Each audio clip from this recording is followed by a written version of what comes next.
Hello, everyone. This is Dwight Refiner's Fire with Real Deal Clips Bahamas. You can now follow me on YouTube, Facebook, and TikTok at Real Deal Clips Bahamas. This series is called The Political Equalizer.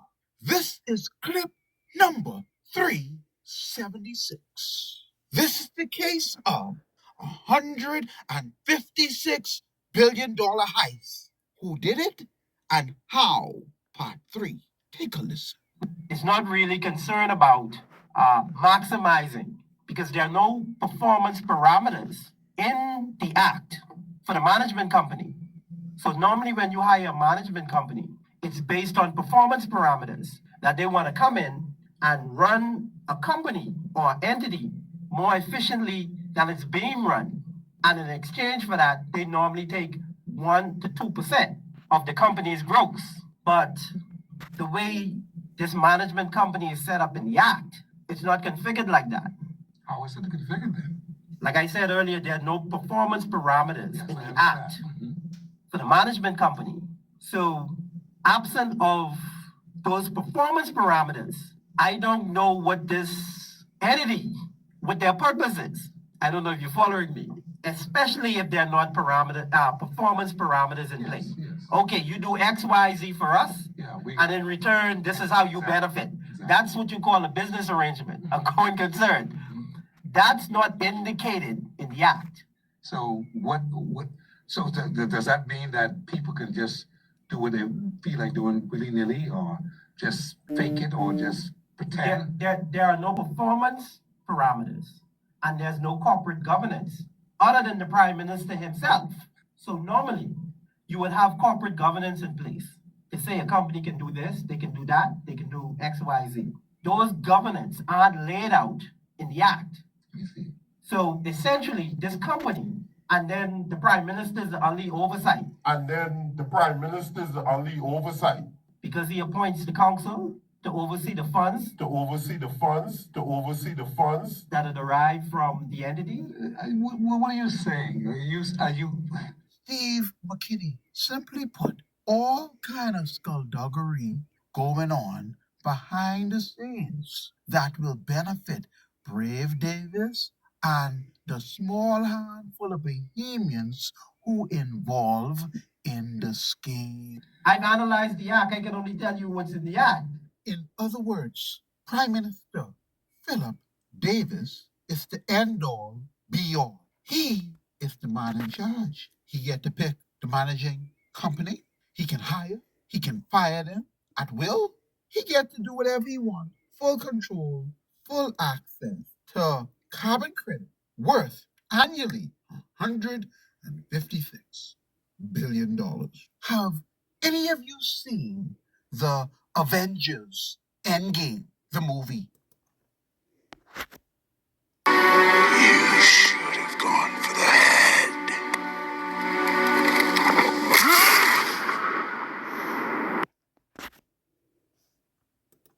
Bahamian citizens, go for the political heads.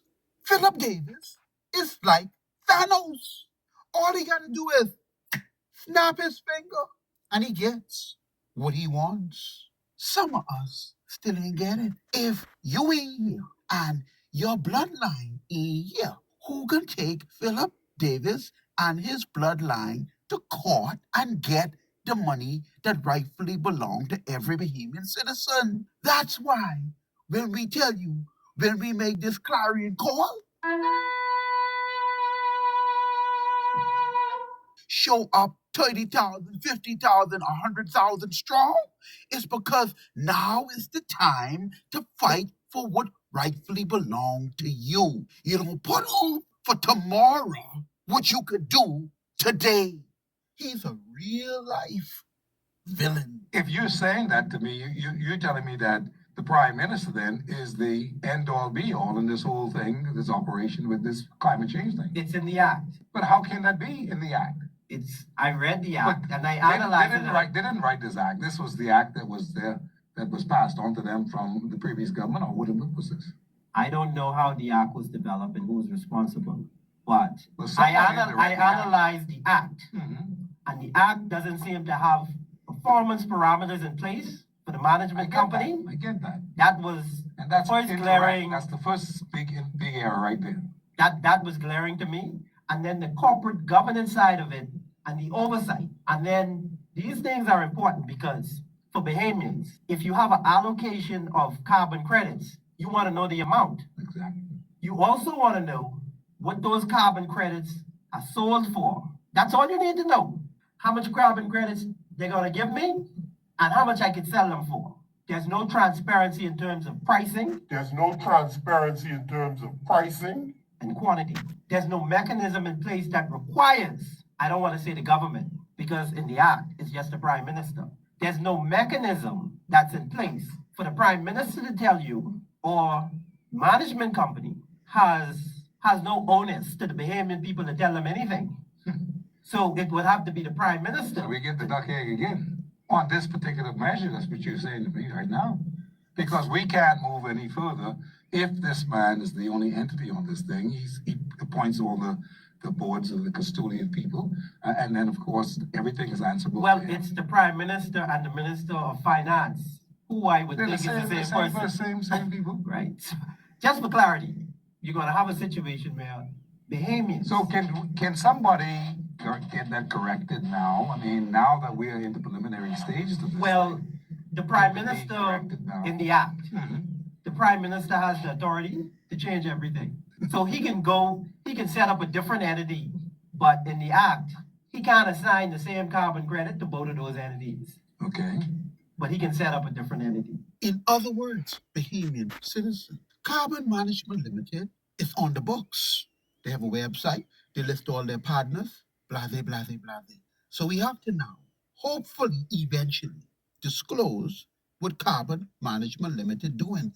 He has still not done so, and it is now October 2025. These statements by Ricardo Thurston was made September 2022, over 3 years later, and still no word about Carbon Management Limited. But here's what Ricardo Thurston is trying to allude to.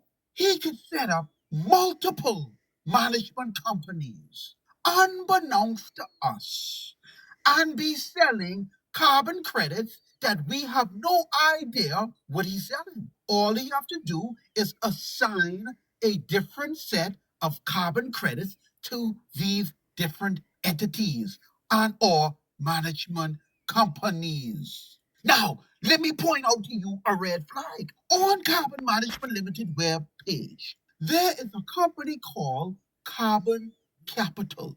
When you click on the link, there is no link. Carbon Capital can be another management company or an affiliate of Carbon Management Limited. Just like Levant Securities have affiliated entities like Levant Advisors and Turquoise Advisors. These are all the affiliates of Levant Security. Thus, Carbon Capital can be an affiliate of Carbon Management Limited. I mean, if you simply just look at the logos, their logos are 99.9% identical. But the only person that can truly answer yay or nay is Philip Davis. Philip Davis can have multiple management companies running the same time. I've seen the media blitz, but it's mainly about the science of it. It's not about how you monetize it and how you maximize the return for the Bahamian people. Under the scenario of the act, there's no guarantee that any benefits would be derived By the Bahamian people. by the Bahamian people from carbon credits. It just indicates that whatever surplus, this management company, they do all their little operations, whatever. They say all that money will be get, I have to go to this because we have to do all this stuff. Because don't forget, this management company is a private entity. It has no adherence to the Bahamian people.